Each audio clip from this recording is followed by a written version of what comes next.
నమస్తే అండి, welcome to my channel Lakshmi Ramana recipes. ఈరోజు నేను మా అమ్మ చేసే విధంగా నిమ్మకాయ పులిహోరని ఎలా తయారు చేసుకోవాలో ఈరోజు నేను వీడియో పోస్ట్ చేస్తున్నానండి. చాలా అంటే చాలా బాగుంటుంది. మామూలుగా మనం సింపుల్గా చేసేస్తూ ఉంటామండి, కొంచెం డిఫరెంట్గా ఈ నిమ్మకాయ పులిహోరనే మేము చిత్రాన్నం అని కూడా అంటామండి. చాలా టేస్టీగా ఉంటుంది, చేసుకోవడం కూడా చాలా సింపుల్. సో ఈరోజు నేను మా అమ్మ చేసే విధంగా, అంటే చిన్నప్పుడు మాకు ఎక్కువగా అమ్మ ఈ నిమ్మకాయ పులిహోరని చేసి పెట్టేదండి, చాలా ఇష్టంగా తినేవాళ్ళం. సో ఈరోజు నేను మీకు పోస్ట్ చేస్తున్నాను, అందరూ చూసి తప్పకుండా ట్రై చేయండి. కాబట్టి ఎలా తయారు చేసుకోవాలో, కావలసిన పదార్థాలు, తయారీ విధానం ఒకసారి చూద్దామండి. ముందుగా ఈ నిమ్మకాయ పులిహోర కోసం నేను ఆల్రెడీ ఒక 1/2 కేజీ బియ్యాన్ని అన్నం వండేసేసి, అన్నం అనేది మరీ మెత్తగా కాకుండా కొంచెం పొడిగా ఉండాలండి. అలా వండుకున్న తర్వాత ఈ విధంగా ఒక బేషన్లో వేసేసుకొని చల్లార్చి పెట్టేశాను. ఇప్పుడు ఈ చిత్రాన్నంలోకి నువ్వుల పొడి వేసుకోవాలండి. ముందుగా స్టవ్ వెలిగించుకొని ప్యాన్ పెట్టుకొని నల్ల నువ్వులే వేస్తాం మేము. 1 టేబుల్ స్పూన్ నల్ల నువ్వులు తీసుకోవాలి. ఇంకా ఈ నువ్వులని మీడియం ఫ్లేమ్లో దోరగా ఫ్రై చేసేసుకోవాలి, చిటపటం అనే వరకు. హై ఫ్లేమ్ పెట్టకూడదు. 1/2 కేజీ బియ్యానికి 1 టేబుల్ స్పూన్ నల్ల నువ్వులు అయితే సరిపోతాయండి. ఓకే అండి, నువ్వులు వేగిపోయాయి. మనం కొంచెం నోట్లో వేసుకుంటే తెలుస్తుంది, మంచి కమ్మటి వాసన వస్తాయి. ఇప్పుడు నేను స్టవ్ ఆఫ్ చేసేసాను. తర్వాత నువ్వులు చల్లారే లోపల ఎండు కొబ్బరి అండి, చూడండి ఎండు కొబ్బరి కూడా వేసుకోవాలి. ఇందులో చూడండి, ఇంత ఎండు కొబ్బరిని ముందుగా మనం పొడి దంచేసేసుకోవాలి.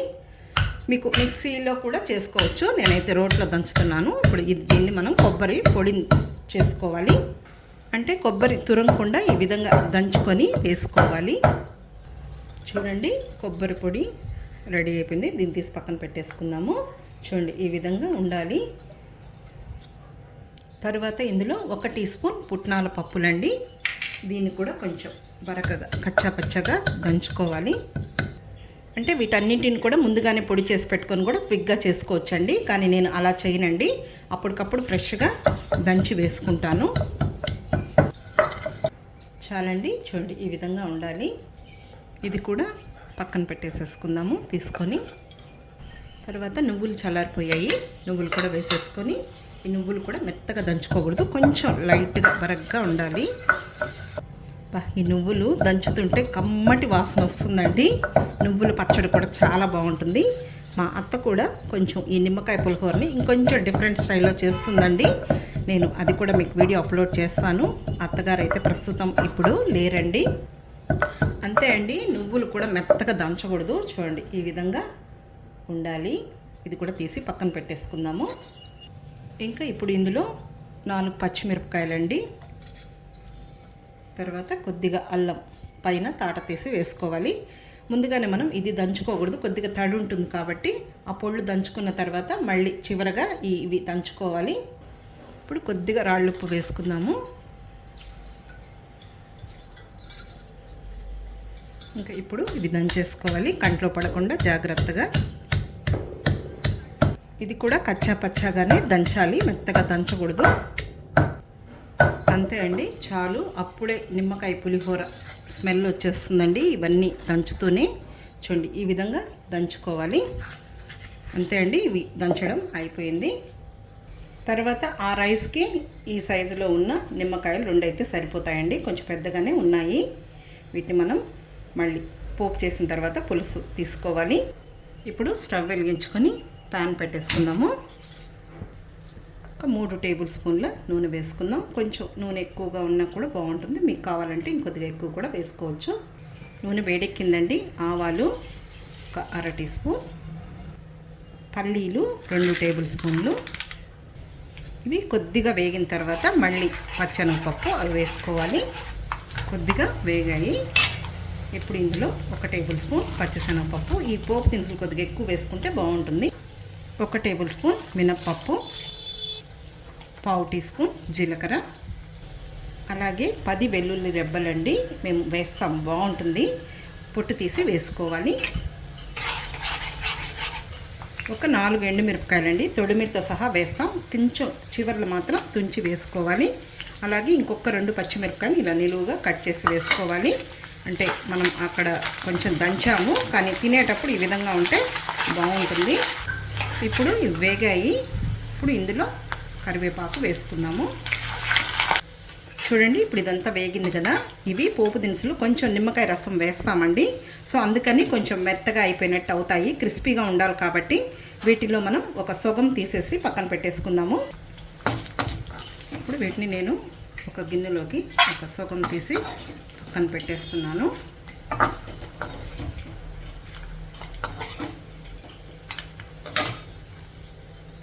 ఇంకా ఇప్పుడు మనం పచ్చిమిరపకాయ, అల్లం దంచుకున్నాం కదా, అది ఇందులో వేసుకోవాలి.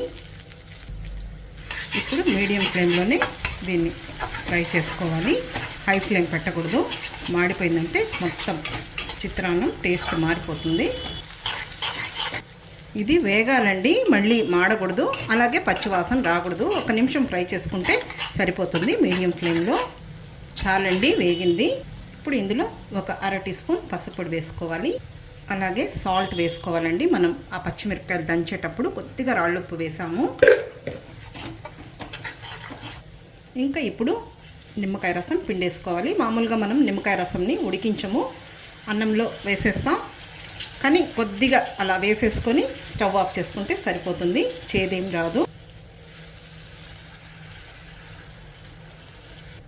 మామూలుగా మనం హడావిడిగా ఉంటాం కాబట్టి కొంచెం నిమ్మరసం వేసి ఆ పోపు దినుసులు వేసేస్తామండి. కొంచెం ఇలా చేయాలంటే టైం కావాలి కాబట్టి టైం ఉన్నప్పుడు ఇలా చేసుకుంటే సరిపోతుంది. అంతే అండి, 2 నిమ్మకాయలు పిండేశాను. జస్ట్ ఊరికే అలా వేడెక్కితే సరిపోతుందండి. దీన్ని మనం స్టోర్ కూడా చేసుకోవచ్చు. నేను ఈసారి మీకు ఈ నిమ్మకాయ పులిహోరని స్టోర్ చేసుకునే ఈ గొజ్జు ఉంటుంది కదా, దాన్ని వీడియో అప్లోడ్ చేస్తానండి. అంతే అండి, చాలు. స్టవ్ ఆఫ్ చేసేసుకుందాం. ఇలా మనం ముందుగానే చేసి పెట్టుకొని కూడా ఫ్రిడ్జ్లో పెట్టుకొని కూడా ఎప్పుడు కావాలంటే అప్పుడు నిమ్మకాయ పులిహోరని తయారు చేసుకోవచ్చు. ఇప్పుడు ఇది గోరువెచ్చగా అయిన తర్వాత ఇందులో కొబ్బరి పొడి వేసేసుకుందాము.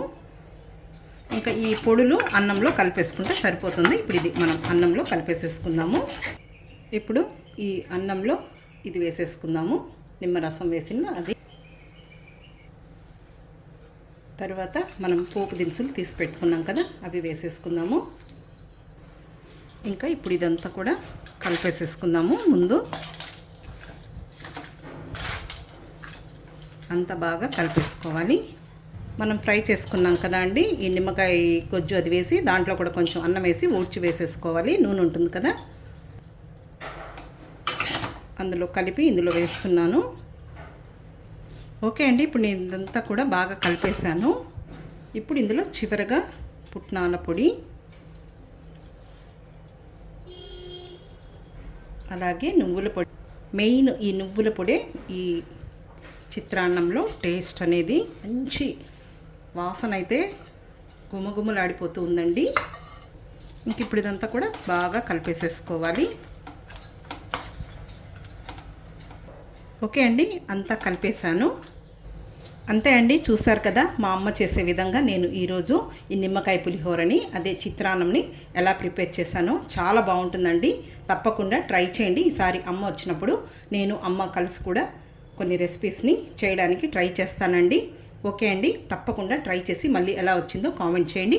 ఈ వీడియో మీకు నచ్చినట్లయితే నా యూట్యూబ్ ఛానల్ లక్ష్మీ రమణ రెసిపీస్ని కొత్తగా చూస్తున్న వారైతే నా ఛానల్ని తప్పకుండా సబ్స్క్రైబ్ చేసుకోండి. నచ్చితే లైక్ చేయండి, షేర్ చేయండి. ఏం కర్రీస్ లేకపోయినా కూడా, ఆలు ఫ్రై కూడా లేకపోయినా కూడా డైరెక్ట్గా తినేయచ్చండి, చాలా బాగుంటుంది. అన్నీ వేసాం కదా. ఇంకొక మంచి వీడియోతో మళ్ళీ కలుద్దాం. నమస్తే అండి.